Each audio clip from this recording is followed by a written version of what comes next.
महाज्योती संस्थेतील प्रकल्प व्यवस्थापक कुणाल सिरसाठे यांच्यावर गंभीर आरोप करण्यात आले आहेत। शासकीय पदावर असताना त्यांनी स्वतःच्या खासगी कंपन्यांना कोट्यवधींची कामे मिळवून दिल्याचा आरोप ओबीसी क्रांती मोर्चाने केला आहे।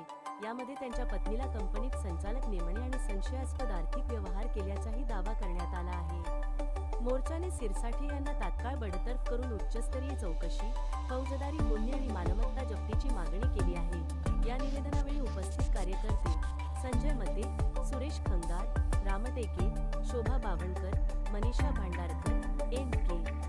राजपूत सर, पुरुषोत्तम नंदुरकर, पूजा पाटील, अनुष्का पाटील, हर्षिला कराडे, कुमुद गजघाटे, कोमल दुबे, यशवंत सूर्यवंशी, अमित मेहर, सुभाष उके, हिंगाबन रामटेके, प्रकाश बाते, भाऊ कातोरे, अभिषेक, कोमल, प्रकाश मुटकुरे, युवराज नंदनवार, संजय बाते, अतुल राघोडते उपस्थित होते। सरकारने ओबीसीच्या विद्यार्थ्यांसाठी महाज्योती संस्था स्थापन केलेली होती, पण त्या महाज्योती संस्थामध्ये सिरसाट साहेब आणि राजेश खवले या अधिकाऱ्यांनी करोडोचा भ्रष्टाचार केला आणि स्वतःच्या कंपन्या तयार करून त्या भ्रष्टाचार केला।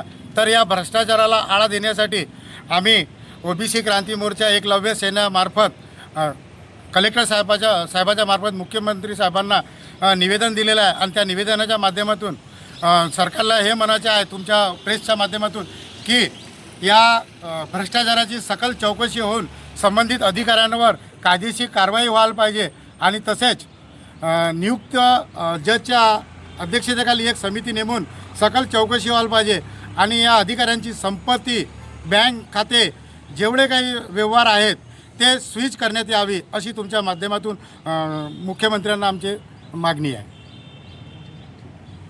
महाज्योती संस्था ही ओबीसी, भटके विमुक्त आणि एसबीसीच्या विद्यार्थ्यांसाठी कल्याणकारी अशी संस्था आहे, परंतु महाज्योतीमध्ये मोठा भ्रष्टाचार झालेला आहे। तिथले जे संचालक आहेत अनेक योजनांच्या नावावर गरीब विद्यार्थ्यांना फसवत आहेत, स्वतःच्या कंपन्या तयार करत आहेत, शेल कंपन्या तयार करत आहेत आणि परस्पर करार देऊन विद्यार्थ्यांना त्या योजनांचा फायदा न देता त्यांचे पैसे हे आपल्या कंपन्यांमध्ये वळवत आहेत।